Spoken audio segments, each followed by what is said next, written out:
किसी समय की बात है, एक राजा ने अपने दरबार में पंडित जी को पूजा पाठ के लिए बुलाया। पूजा के बाद राजा ने पंडित जी से 3 जटिल सवाल पूछे। 1. भगवान कैसे दिखते हैं? 2.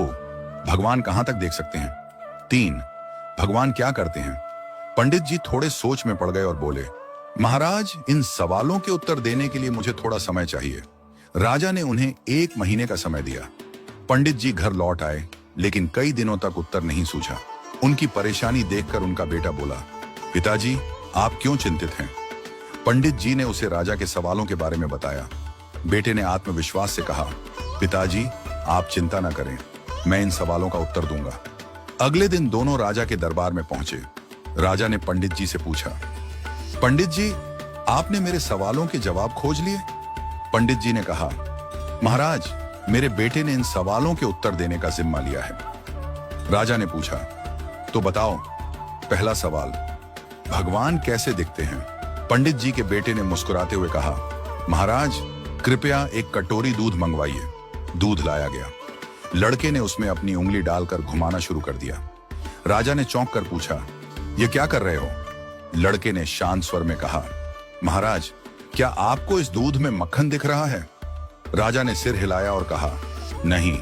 लड़के ने उत्तर दिया, मक्खन इस दूध में ही है, लेकिन उसे निकालने के लिए दही जमाकर मथना पड़ता है। ठीक वैसे ही भगवान हर जगह हैं, पर उन्हें देखने के लिए ध्यान, साधना और सेवा का मंथन करना पड़ता है। राजा ने मुस्कुराते हुए कहा, अच्छा उत्तर दिया। अब बताओ, भगवान कहां तक देख सकते हैं? पंडित जी के बेटे ने कहा, महाराज, कृपया एक दिया मंगवाइए और उसे जलाइए। दिया जलाया गया और उसकी रोशनी चारों ओर फैल गई। लड़के ने पूछा, इस दिए की रोशनी कहां तक जा रही है? राजा ने कहा, यह तो पूरे कमरे में फैल रही है। लड़के ने उत्तर दिया, ठीक वैसे ही भगवान की दृष्टि की कोई सीमा नहीं है। जैसे इस दिए की रोशनी हर दिशा में फैलती है और सब कुछ देखती है, वैसे ही भगवान भी हर जगह सब कुछ देख सकते हैं। राजा ने संतुष्ट होकर कहा, बहुत अच्छा उत्तर दिया। अब बताओ, भगवान क्या करते हैं? पंडित जी के बेटे ने मुस्कुराते हुए कहा, महाराज, कृपया कुछ देर के लिए अपना सिंहासन मुझे दे दीजिए और आप नीचे बैठ जाइए।